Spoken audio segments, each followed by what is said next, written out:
Welcome to my YouTube channel എൻ്റെ വഴികൾ. ഏവർക്കും എൻ്റെ വഴികളിലേക്ക് സ്വാഗതം. ഇനിയും എൻ്റെ ചാനൽ സബ്സ്ക്രൈബ് ചെയ്യാത്തവർ സബ്സ്ക്രൈബ് ചെയ്യുക. എൻ്റെ വീഡിയോ ഇഷ്ടമായ ലൈക്ക് ചെയ്യുക. ഞാൻ ഇവിടെ വന്നപ്പോൾ തൊട്ടേ പ്രശ്നങ്ങളാണ്. അപ്പോൾ തൊട്ട് ഞാൻ അന്വേഷിക്കുന്നുണ്ട് ഇതിന് പറ്റിയൊരു സ്ഥലം. എനിക്ക് കിട്ടാതെ എനിക്ക് മാറാൻ പറ്റില്ല. എനിക്ക് ഇത്രയും പട്ടികളെയും കൊണ്ട് എനിക്ക് 60 ഡോഗ്സ് ഉണ്ട്, ഇവർ പൂച്ചകളുണ്ട്, ഇവരെല്ലാം കൊണ്ട് ഞാൻ റോഡിലോട്ട് ഇറങ്ങാം. ഒരുപാട് ബുദ്ധിമുട്ടിച്ചാൽ ഇത്രയേ ഉള്ളൂ, കൂടുതലൊന്നും എനിക്ക് പറയാനുള്ള. ഇവർ ആഗ്രഹമൊക്കെ നടക്കട്ടെ. ആ പട്ടികൾക്കും വിഷം കൊന്ന് ഞാൻ ആത്മഹത്യ ചെയ്തിരിക്കും. നായ്ക്കുട്ടങ്ങൾ തെരുവ് ഭരിക്കുന്ന കാലമാണിന്ന്. കേരളത്തിലെ ഗ്രാമങ്ങളും പട്ടണങ്ങളും നായകൾ ഒരുപോലെ കീഴടക്കിക്കൊണ്ടിരിക്കുകയാണ്. കൂട്ടത്തിൽ കുറുനരികളും. പല വീടുകളുടെയും മുൻവശത്ത് വല കെട്ടി മറച്ചതായോ അല്ലെങ്കിൽ വീൽ നിറത്തിലുള്ള വെള്ളം നിറച്ച കുപ്പികൾ നിരത്തി വെച്ചതായോ ഉള്ള കാഴ്ച കണ്ട് കേരളത്തിലെ ഇന്ന് ഒരു കെട്ടകാലത്തിന്റെ സൂചനയായി മാറിയിരിക്കുകയാണ്. തരം കിട്ടിയാൽ വീടിന്റെ അകത്ത് വരെ കയറിക്കിടക്കുകയാണ് തെരുവ് പട്ടികൾ. പലതും രോഗം വന്ന് രൂപം മാറിയവകൾ. ചിലതിന്റെ ശരീരങ്ങളിൽ നിന്നും ദുർഗന്ധവും പഴുപ്പും പുറത്തേക്ക് വിടുന്നുണ്ടാവും. ഇവകളാണ് തരം കിട്ടിയാൽ വീടുകൾക്കുള്ളിലേക്ക് അതിക്രമിച്ചു കയറുന്നതും പഞ്ചായത്തുകളിലും മുനിസിപ്പാലിറ്റികളിലും പരാതിപ്പെട്ടാൽ അധികാരികൾക്ക് ഇതിൽ പ്രത്യേകിച്ച് റോളൊന്നുമില്ല എന്ന മട്ടാണ്. ദുരിതം അനുഭവിക്കുന്നത് ജനങ്ങളല്ലേ എന്ന ഭാവം. തെരുവ് പട്ടികളെ അഴിഞ്ഞാട്ടം വിട്ടിട്ട് അധികാരികൾ വാഹനങ്ങളിൽ കറങ്ങുമ്പോൾ വീടുകളിൽ നിന്നും പുറത്തിറങ്ങാൻ കഴിയാത്ത കുട്ടികളും മുതിർന്നവരും ഒരുപോലെ പ്രയാസപ്പെടുന്നു. ദിനേന എത്ര പേരെയാണ് തെരുവ് പട്ടികൾ കൂട്ടത്തോടെ ആക്രമിക്കുന്നത്. ചാനലുകളിൽ പട്ടിക്കഥകളും പട്ടിവാർത്തകളും പെറ്റുപെരുകുമ്പോഴും അധികാരികൾ മൗനീഭാവന്മാരായി കാലം കഴിക്കുകയാണ്. ഇനി അഥവാ നാട്ടുകാരെങ്ങാനും വല്ല പട്ടിയെയും കൊന്നാലോ അവർക്കെതിരെ കേസായി. അപ്പോഴേക്കും പട്ടികൾക്ക് വേണ്ടി കടിപിടി കൂടാൻ നൂറുകണക്കിന് ശ്വാനപ്രേമികൾ കൊടിയും പിടിച്ച് രംഗത്ത് വരും. മനുഷ്യന്റെ ജീവന് യാതൊരു വിലയും കൽപ്പിക്കാത്ത കാലം. അവിടെയും പട്ടികളും പട്ടിപ്രേമികളും വിജയിക്കും. അക്രമകാരികളായ വന്യമൃഗങ്ങളെ കൊല്ലാൻ നമുക്ക് നിയമമുണ്ട്. എന്നാൽ അക്രമകാരികളായ തെരുവ് നായകളെയോ പേപ്പട്ടികളെയോ കൊല്ലാൻ കേന്ദ്ര ഗവൺമെന്റും സുപ്രീം കോടതിയും അനുവദിക്കുന്നില്ല. കേരളത്തിലെ ജനങ്ങൾക്ക് വേണ്ടി കേരള ഗവൺമെന്റ് ചെയ്തത് നായകൾക്ക് വന്ധ്യംകരണം ചെയ്യലാണ്. പ്രസവം നിർത്തിയിട്ടും അടുത്ത വർഷം വീണ്ടും പ്രസവിക്കുന്ന നമ്മുടെ നാട്ടിൽ നായകളുടെ വന്ധ്യംകരണം കൊണ്ട് എന്തുമാത്രം ഫലമാണ് ഉണ്ടാവുക? 2022-23 കാലയളവിൽ 4,70,534 നായ്ക്കളെയാണ് വാക്സിനേറ്റ് ചെയ്തത്.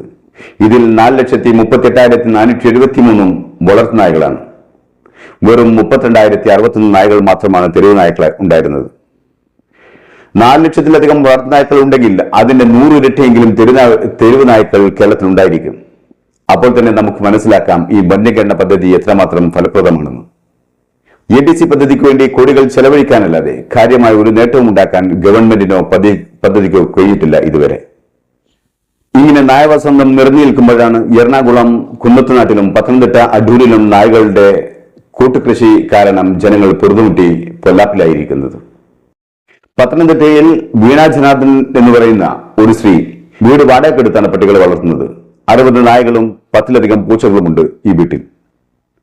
60 നായകളുടെയും പൂച്ചകളുടെയും വിസർജ്യവും ഭക്ഷണാവശിഷ്ടങ്ങളുടെ ദുർഗന്ധവും നായകളുടെ ബഹളവും പരിസരവാസികളെ ശ്വാസം മുട്ടിച്ചപ്പോഴായിരിക്കണം നാട്ടുകാർ രംഗത്തിറങ്ങിയത്. മറ്റൊരിടത്ത് അമ്മയും മകനും ചേർന്നാണ് 100ഓളം പട്ടികളെ ഒരു വീടിനകത്ത് വളർത്തുന്നത്. 100 നായകളെ വളർത്തുന്ന അമ്മച്ചി പറയുന്നത് എല്ലാവരും ബുദ്ധിമുട്ടിച്ചാൽ നായ്ക്കൾക്ക് വിഷം നൽകി ഞങ്ങളും ആത്മഹത്യ ചെയ്യുമെന്നാണ്. മറ്റേ കക്ഷി പറയുന്നത് എന്നെ ആരും ഭീഷണിപ്പെടുത്തേണ്ട, ഞാൻ ABC നിയമപ്രകാരമാണ് നായ്ക്കളെ വളർത്തുന്നതെന്നാണ്. ഞാൻ അവരുടെ വാദം കേട്ടപ്പോൾ ആദ്യം കരുതിയത് 2023 ABC നിയമപ്രകാരം അവർക്ക് എത്ര നായ്ക്കളെ വേണമെങ്കിലും കൂടെ താമസിപ്പിക്കാമെന്നാണ്. എന്നാൽ പിന്നീട് മനസ്സിലാക്കിയത് ABC നിയമപ്രകാരം ഇങ്ങനെ പിടിക്കുന്ന തെരുവ് നായ്ക്കളെ വന്ധ്യംകരണം ചെയ്തതിന് ശേഷം അവയെ തിരികെ സ്വതന്ത്രമാക്കണമെന്നാണ്. അവയെ തെരുവിലേക്ക് തന്നെ തിരികെ വിടണമെന്നാണ്. അല്ലാതെ ഈ നായ്ക്കളുടെ സഞ്ചാര സ്വാതന്ത്ര്യവും മറ്റും നിഷേധിച്ച് കൂട്ടിലിട്ട് വളർത്താനല്ല ABC റൂൾസ് എന്ന് പറയുന്നത്. ഈ 2 നായ വളർത്തലുകാരുടെ ഒരേ ഒരു ചോദ്യം, എന്തിനാണ് വീടും കുടിയും വേണ്ടത്ര സൗകര്യവുമില്ലാതെ നിങ്ങൾ ഈ ദൗത്യം ഏറ്റെടുക്കുന്നത് എന്നാണ്. ഒരാൾ പറയുന്നു 2 ലക്ഷം രൂപ വേണം നായ്ക്കളുടെ ചെലവിന് വേണ്ടിയെന്ന്. മറ്റേയാൾ വളരെ പ്രയാസപ്പെട്ടാണ് നായ്ക്കളെ വളർത്തുന്നത്. മിണ്ടാപ്രാണികളോട് കരുണ കാണിക്കുന്നത് നല്ലത് തന്നെ, പക്ഷേ അതിനുള്ള സൗകര്യവും സാമ്പത്തിക ശേഷിയും ഉണ്ടായിരിക്കണം. ഇവിടെ അതിനാവശ്യമായ പുറമ്പോക്ക് ഭൂമിയുള്ള ഗവൺമെന്റ് ഉണ്ട്. അവിടെ ടെന്റുകൾ ഉണ്ടാക്കി അല്ലെങ്കിൽ വ്യത്യസ്ത മേഖലകളിൽ ജനവാസം തീരെയില്ലാത്ത സ്ഥലങ്ങളിൽ സ്ഥലം ക്രമപ്പെടുത്തി അവിടെ അലഞ്ഞിരിഞ്ഞിരുന്ന നായ്ക്കളെ കൊണ്ടുവിടട്ടെ. എന്നിട്ട് മൃഗങ്ങളോട് അത്രയും സ്നേഹമാണെങ്കിൽ അവരെ പരിചരിക്കുന്ന ചുമതല നിങ്ങൾ ഏറ്റെടുക്കുക. അതല്ലാതെ ജനങ്ങൾ തിങ്ങിപ്പാർക്കുന്ന സ്ഥലങ്ങളിൽ ഒരു വീടും 1.5 വീടും വാടകയ്ക്കെടുത്ത് അവിടെ നാട്ടുകാർക്ക് ശല്യമുണ്ടാക്കുന്ന രീതിയിൽ എന്തിനാണ് പട്ടിയെ വളർത്തുന്നത്?